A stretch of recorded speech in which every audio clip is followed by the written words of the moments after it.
Hello my friends, welcome to episode number 1. Like I mentioned in my introduction video last week, if you haven't seen it, you find a link in the description below. Today is about my last visit to New York. Now, with the craziness going on right now, the coronavirus taking hold and so many places being in lockdown, well, the streets of New York will look very different than what you see in this video. So spare yourself the comment of social distancing, as important as it is right now. Let's just hope that sooner rather than later we can go and visit those amazing places again. So until then, it's important to look forward to it and to be happy. So here are some impressions from my last visit to the Big Apple.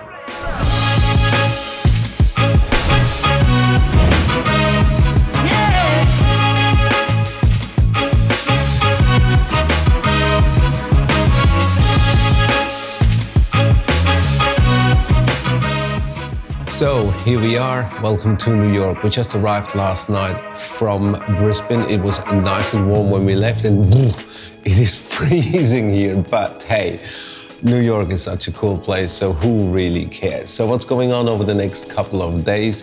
Well, I have the privilege to shoot with some beautiful models. Later on in the week, we'll be at Grand Central Station where I take some pictures of young, amazing dancers, and in between just roaming the streets and having a great time. So let's jump in, let's explore the city, and let's have some fun.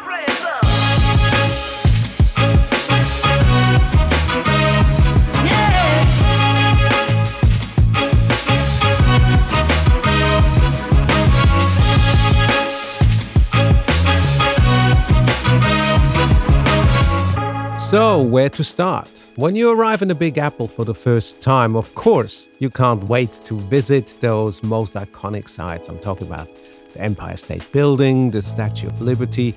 But for me, as a gear junkie, it usually starts with B&H photo, or as I call it, a photographer's wet dream.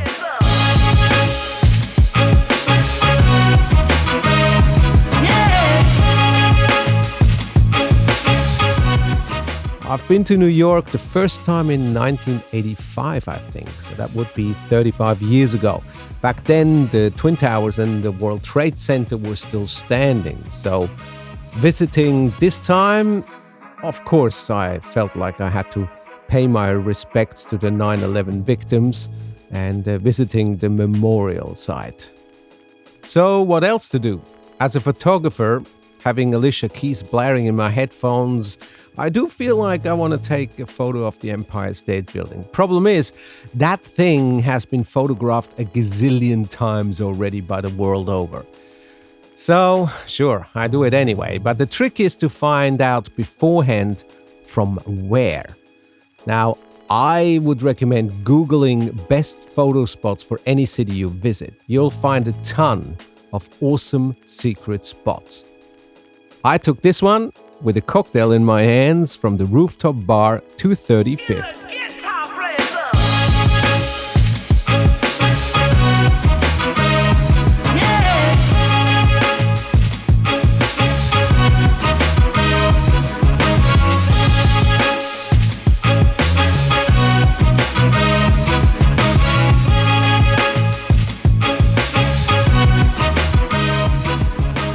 So we're in the Grand Central Station. I've been looking forward to this. Finally, we come to our dance shoot. So let's set up and then we see how we go. So what do we have in this bag of goodies? Light meter. I'm using the Godox AD360. It really packs a punch. And that's what we need in here.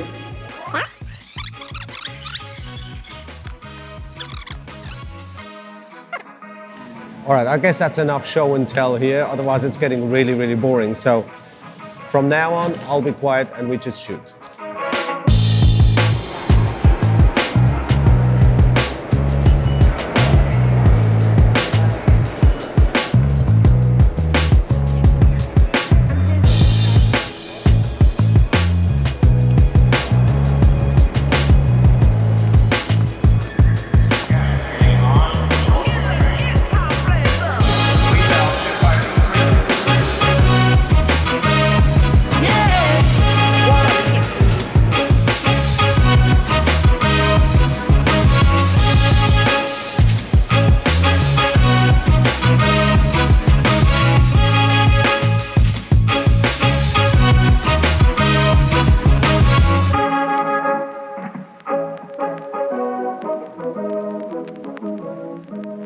Another approach for me, as a movie buff, I made a list of places to visit this time, which I know from the cinemas.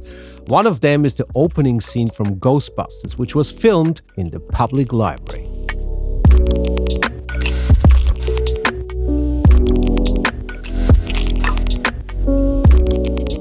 By the way, there's this amazing ceiling painting in one of the main halls, but surprisingly not too many people looked up while we were there. So I just had to get a decent shot and find the perfect spot, and my friend Sass was nice enough to take a snap of me. Funny thing is, when we left, everyone was looking up.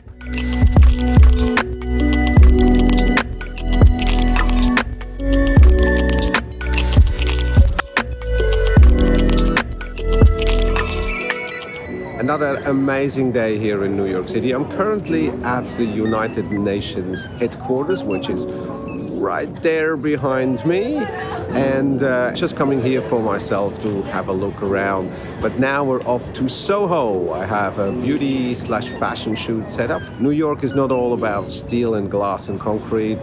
Some beautiful buildings down, especially Greenwich Village and Soho. So I'll try to capture that, at least a little bit, to give that feeling into those shots. So let's have a look how we go there.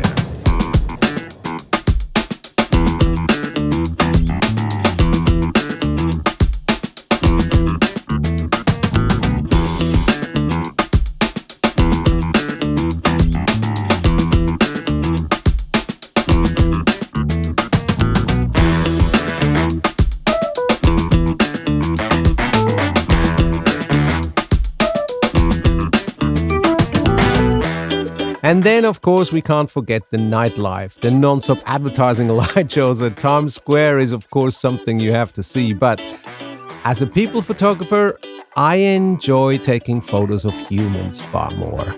Now, understand, for some it might be intimidating to talk to strangers in the streets. But trust me, if you approach them with a smile and have a chat, generally they're quite open and nice.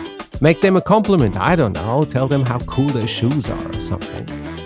We all love a high five. I simply talk to everyone, from the doorman to the midnight dancers. And if you want to take photos of people on the streets, don't be a sniper. Be nice, talk to people and join the party. The best advice to any travel I can give is to first sit down and slow down.